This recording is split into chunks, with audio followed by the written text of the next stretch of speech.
Hello. আচ্ছা, সিয়াম, আমি কয়েকটা জিনিসে তোমার থেকে জানি। এখানে কি কি সাবজেক্ট অফার করে? সাবজেক্ট ব্যাচেলরে যেমন নার্সিং আছে, নার্সিং, ও ভেরি আইটি, গুড একটা subject. IT, computer engineering, computer তারপরে ইঞ্জিনিয়ারিং। ডিফারেন্ট আরো ইঞ্জিনিয়ারিং সেক্টরও আছে, প্লাস হ্যাঁ, বিজনেস, হ্যাঁ, বিজনেস আছে। মাস্টার্সে আইটি। ও, তার মানে হচ্ছে যে যতটুকু আমরা যদি একদম সামারি করে বলি, এখানে বিজনেস, আইটি, ইঞ্জিনিয়ারিং এবং নার্সিং নার্সিং। এই কোর্সগুলো এখানে অফার করে।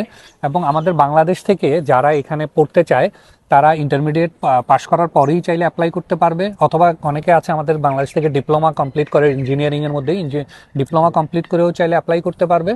আর মাস্টার্সের জন্য ব্যাচেলর কমপ্লিট করার পরে এখানে মাস্টার্সের জন্য অ্যাপ্লাই করতে পারবে। অতএব এখানের মধ্যে আপনি চাইলে আপনার এইচএসসির পর থেকে যে কোনো এডুকেশন কমপ্লিট করে আপনি এখানে অ্যাপ্লাই করতে পারবেন। আর অ্যাপ্লাই করার জন্য মেইনলি যে আমাদের বাংলাদেশ থেকে যখন স্টুডেন্টরা আসে তখন একটা জিনিস দেখা খুবই জরুরি, যে পরবর্তীতে এখানকার জব ডিমান্ড কোন সাবজেক্টগুলা। কারণ এখানকার জব ডিমান্ড সাবজেক্টগুলো যদি আপনারা চয়েস করে আসেন, তাহলে এখানে আপনার পরবর্তীতে পিআর পেতে সহজ হবে। আর এই ব্যাপারটার জন্য আমরা এইচএনআই কাউন্সিল আপনাদেরকে সমস্ত রকমের কাউন্সিলিং দেই।